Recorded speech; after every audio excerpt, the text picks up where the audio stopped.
Assalamualaikum warahmatullahi wabarakatuh. Selamat pagi, selamat siang, selamat sore, dan selamat malam untuk teman-teman semua yang akan menyaksikan video ini. Dalam video ini, kami dari kelompok 4 akan memaparkan sedikit materi mengenai pelaksanaan prinsip syariah dalam kegiatan penyaluran dana berdasarkan akad salam. Semoga video ini dapat bermanfaat bagi kita semua. Selamat menyaksikan. Yang pertama, kita akan membahas tentang pengertian salam. Berdasarkan Peraturan Bank Indonesia Nomor 9/19/PBI tahun 2007 Pasal 3 tentang pelaksanaan prinsip bank syariah dalam kegiatan penghimpunan dana dan penyaluran dana serta pelayanan jasa bagi bank syariah. Salam merupakan transaksi jual beli barang yang cara pemesanannya dengan syarat-syarat tertentu dan pembayarannya dilakukan secara penuh di awal. Menurut BSAK nomor 103, salam adalah akad jual beli barang dengan pengiriman di kemudian hari oleh penjual dan pelunasannya dilakukan oleh pembeli pada saat akad disepakati sesuai dengan syarat-syarat tertentu. Sehingga pengertian dari jual beli salam atau bai'ah salam adalah akad jual beli barang pesanan di antara pembeli dengan penjual di mana spesifikasi dan harga barang pesanan sudah disepakati di awal akad, sedangkan pembayaran dilakukan di muka secara penuh. Yang selanjutnya adalah pengertian dari salam paralel. Salam paralel berarti melakukan dua transaksi bai'ah salam antara nasabah dan antara bank dengan pemasok atau pihak ketiga secara simultan, di mana syarat transaksi salam paralel yang kedua tidak bergantung pada pelaksanaan akad salam yang pertama. Baik, yang selanjutnya ialah rukun salam. Menurut Sulaiman Rasyid dalam bukunya yang berjudul Fikih Islam, rukun salam terdapat 5 macam. Yang pertama ialah muslam atau pembeli, yang kedua ialah muslam ilaih atau penjual, yang ketiga ialah modal atau uang, yang keempat ialah muslam fi'ih atau barang yang dijual, dan yang kelima ialah ijab dan qabul. Yang selanjutnya ialah syarat salam. Syarat salam terdiri dari yang pertama, uangnya hendaklah dibayar di tempat akad. Berarti pembayaran dilakukan terlebih dahulu. Kemudian yang kedua, barangnya menjadi hutang bagi si penjual. Kemudian yang ketiga, barangnya dapat diberikan sesuai waktu yang dijanjikan. Berarti pada waktu yang dijanjikan, barang itu harus sudah ada. Kemudian yang keempat, barang tersebut hendaklah jelas ukurannya, baik takaran, timbangan, ukuran, ataupun bilangannya. Kemudian yang kelima, diketahui dan disebutkan sifat-sifat barang tersebut. Dan yang keenam, disebutkan tempat menerimanya. Yang selanjutnya, saya akan menjelaskan tentang mekanisme salam, di mana bank sebagai penyedia dana dan nasabah sebagai penjual. Akad salam ini terjadi ketika misalnya ada nasabah yang ingin mengajukan pembiayaan kepada bank dengan alasan nasabah memiliki 1 hektar tanah persawahan, tapi nasabah tidak memiliki modal untuk membiayainya. Lalu, nasabah ingin mengajukan pembiayaan kepada bank sebesar 95 juta. Lalu, bank akan menjelaskan pembiayaan salam yang sesuai dengan keinginan nasabah dengan spesifikasi yang sudah ditentukan oleh bank. Maka di sini akan terjadi pemesanan kepada nasabah. Misalnya spesifikasi yang ditentukan bank itu adalah beras rojo lele dengan kualitas nomor 1, kuantitas 10 ton dengan waktu 18 Januari sampai 18 April 2021 secara 2 tahap setiap 3 bulan sekali sebanyak 5 ton. Misalnya nasabah dan juga bank sama-sama menyetujui kesepakatan tersebut, maka akan terjadilah akad salam. Dan setelah akad salam tersebut terjadi, maka bank akan memberikan pembiayaan modal sebesar 95 juta kepada nasabah. Lalu, nasabah akan menggunakan modal tersebut untuk mengolah tanah persawahannya dengan spesifikasi yang sudah ditentukan oleh bank tadi. Harus sesuai.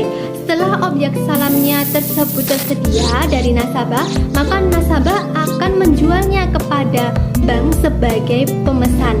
Lalu ketika nasabah sudah memberikan objek salamnya kepada bank, maka ini disebut sebagai pelunasan nasabah atas pembiayaan yang diajukan kepada bank.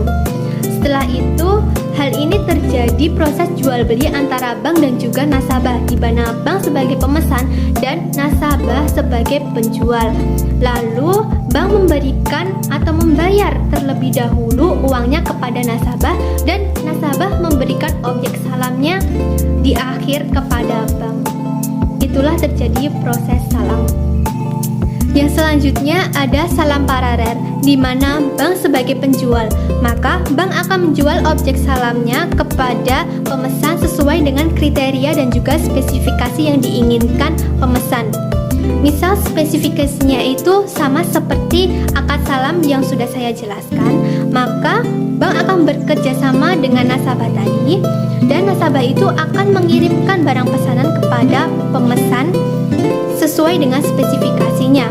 Lalu nasabah akan mengirimkan dokumen tanda bukti pengiriman kepada bank. Maka hal ini sudah terjadi proses jual beli antara pemesan dan juga bank, di mana bank sudah memberikan objek salamnya di akhir, dan pemesan tadi semestinya pada awal akad sudah memberikan atau membayar misalnya 100 juta kepada bank dengan objek pemesanannya tersebut. Maka hal ini sudah terjadi proses jual beli dengan salam paralel. Selanjutnya yaitu tentang regulasi OJK sesuai dengan surat edaran OJK nomor 10/14/DPPS tahun 2008 tentang pembiayaan akad salam. Yang pertama, dalam penyaluran dana pembiayaan atas dasar salam ada persyaratan yang harus dipenuhi. Yang pertama, bank sebagai penyedia dana atau sebagai pembeli dan nasabah sebagai penjual barang. Yang kedua, barang dalam transaksi salam adalah objek jual beli dengan spesifikasi, kualitas, jumlah, dan jangka waktu, tempat, dan harga yang jelas. Yang ketiga, bank wajib melakukan analisis atas rencana pembiayaan atas dasar salam kepada nasabah meliputi karakter, kapasiti, kapital, dan condition. Yang kelima, bank dan nasabah wajib menuangkan kesepakatan dalam bentuk perjanjian tertulis. Yang keenam, pembayaran atas barang nasabah oleh bank harus dilakukan secara penuh di muka atau paling lambat 7 hari setelah akad tersebut disepakati. Yang ketujuh, pembayaran oleh bank kepada nasabah tidak boleh dalam bentuk pembebasan hutang kepada nasabah atau bentuk piutang. Yang kedua, dalam hal seluruh atau sebagian barang tidak sesuai dengan kesepakatan, maka bank dapat menolak atau menerima barang dan meminta pengembalian dana. Yang kedua, meminta nasabah untuk mengganti barang yang sejenis. Yang ketiga, menunggu barang tersebut hingga tersedia. Selanjutnya, dalam hal menerima barang dengan kualitas yang lebih tinggi, maka bank tidak berhak untuk membayar tambahan jika ada kesepakatan antara kedua belah pihak. Selanjutnya, dalam hal menerima barang dengan kualitas rendah, maka bank tidak diperkenankan untuk meminta potongan harga kecuali sudah ada kesepakatan antara kedua belah pihak. Selanjutnya yakni mengenai regulasi dari DSM MUI yang mengatur tentang jual beli salam. Nah, hal itu tertuang pada Fatwa Dewan Syariah Nasional nomor 5/DSM MUI /4/2000 tentang jual beli salam. Ada beberapa ketentuan. Nah, untuk ketentuan yang pertama itu mengenai pembayaran. Nah, yang pertama itu alat bayar itu harus ditentukan jumlah dan bentuknya, baik itu berupa uang, barang ataupun manfaat. Kemudian yang kedua, pembayaran itu harus dilakukan pada saat kontrak itu disepakati. Untuk yang ketiga, yakni pembayaran itu tidak boleh dalam bentuk pembebasan hutang. Nah, ketentuan yang kedua yakni ketentuan tentang barang. Yang pertama itu harus jelas ciri-cirinya dan dapat diakui sebagai hutang. Kemudian spesifikasi dari barangnya itu harus jelas. Lalu penyerahannya itu dilakukan kemudian. Untuk waktu dan tempat penyerahan barang itu harus ditetapkan berdasarkan kesepakatan terdahulu, kesepakatan yang disepakati antara penjual dan pembeli.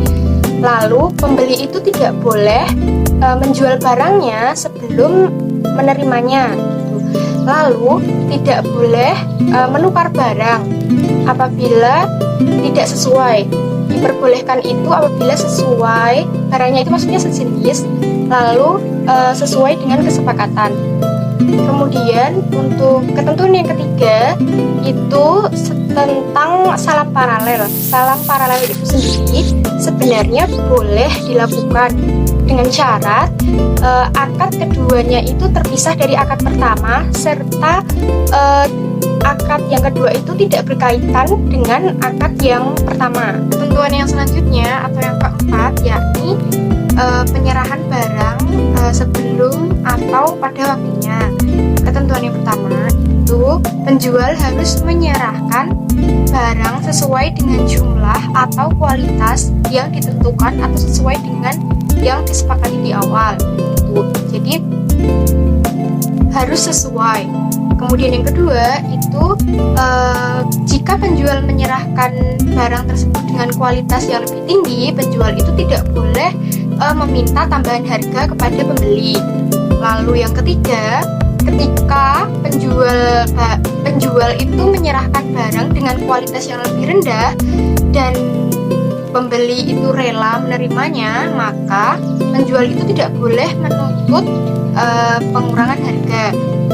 Lalu yang selanjutnya, apabila penjual itu menyerahkan barangnya itu lebih cepat, itu tidak apa-apa, asalkan sesuai dengan kualitas dan jumlah yang ditentukan di awal, dan penjual itu tidak boleh menuntut tambahan harga karena percepatan waktu tersebut.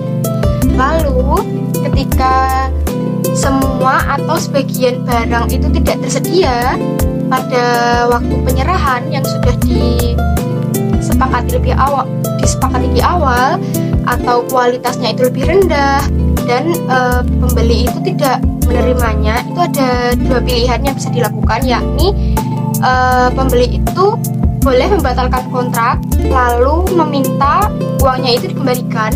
Lalu untuk pilihan yang kedua itu pembeli boleh menunggu sampai barang itu tersedia lagi. Ketentuan yang kelima yakni mengenai pembatalan kontrak. Pada dasarnya pembatalan salam itu boleh dilakukan ya, asalkan tidak merugikan kedua belah pihak. Dalam hal ini tidak boleh merugikan pembeli maupun tidak boleh merugikan penjual. Lalu ketentuan yang terakhir atau yang keenam yakni mengenai perselisihan, yakni apabila terjadi perselisihan di antara kedua belah pihak, penjual dan pembeli, apabila sudah tidak bisa diselesaikan melalui musyawarah, itu bisa diselesaikan melalui badan arbitrasi syariah. Berikut merupakan video dan materi yang dapat kelompok kami sampaikan. Semoga dapat bermanfaat bagi kita semua. Wassalamualaikum warahmatullahi wabarakatuh.